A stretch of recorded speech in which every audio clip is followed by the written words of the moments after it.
That's right. So the last step on the process, step 6, is management. And Kim learned a very important lesson there about price, because the property was renting for $495 a month. And she says, oh, if we move it to $525, we make a few dollars more. And I said, okay, you're going to learn a very important lesson here. So she moved the price up to $525, and it sat vacant for 3 months because it was $30 above market. And the moment we moved it back down to $495 rent, it rented immediately. Yep. And we found a very important lesson that, to make $30, we lost $1,500. That's right. That was a very costly lesson at that time. But it also brings up a great point, which is as you're starting out, and even today, you got to expect to make mistakes. Right. You're going to make mistakes. And that's how you gain the experience. And that's why I said the process makes you rich, not the property. So Kim continued on, and she got through all 6 steps, and she just repeated and repeated and repeated. Like I said, we bought about 12 properties from John. And of those 12 properties, I would say 3 were excellent smoking properties. Like that little house, we sold a little later for about $100,000. So we made 100% return plus cash flow. So we made cash flow, we got depreciation from the property, we got appreciation. The $50,000 capital gains was tax deferred to what's called a 1031 exchange process. So we got the capital gains basically for free, which we kept rolling and rolling and rolling. So the point I want to make now, that was in 1989. Kim has since graduated to the point now she's doing one deal for $6 million, another one for $5 million as we talk right now. The 6 steps remain the same. The number of zeros increase.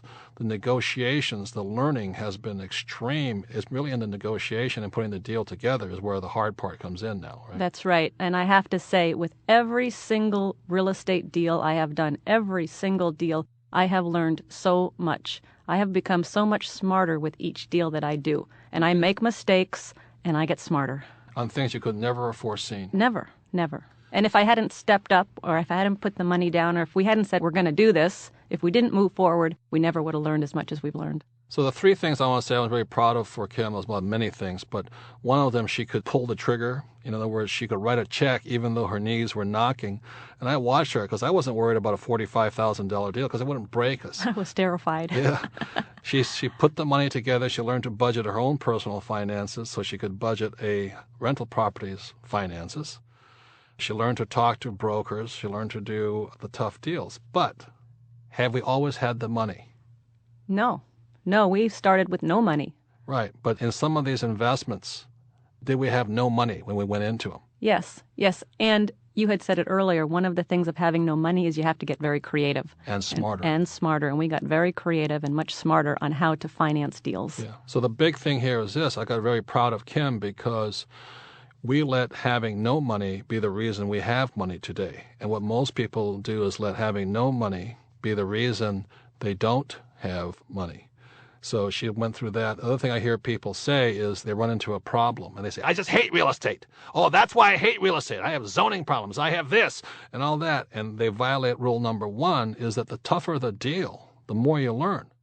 So what we have done is when the deal gets really tough, instead of getting angry or upset or making excuses or blaming real estate for the problem, we just know that we're going to learn something in the process. Is that right? That's very true, because right now we are working on a deal, and I started to look at how much we could lose instead of how much we could make and how much we could win. You lost sight of the objective, our investment objective. That's exactly right. And the reason that happened was because she let an attorney start telling her what was going to go wrong with the deal. That's right. We brought an attorney in, and I started letting the attorney negotiate the real estate deal.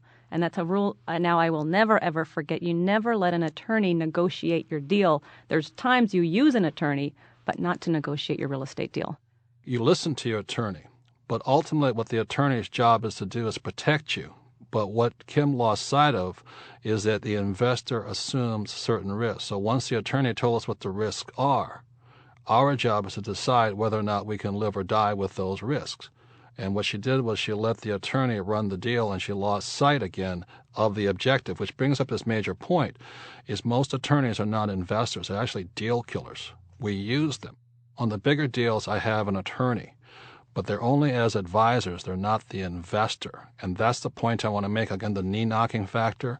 The reason many professional people are not rich is because they can see what will go wrong. The investor's job is to see what's going to go wrong, but why it'll also go right. So will the risks be less than the rewards? And that is vital to always understand as an investor.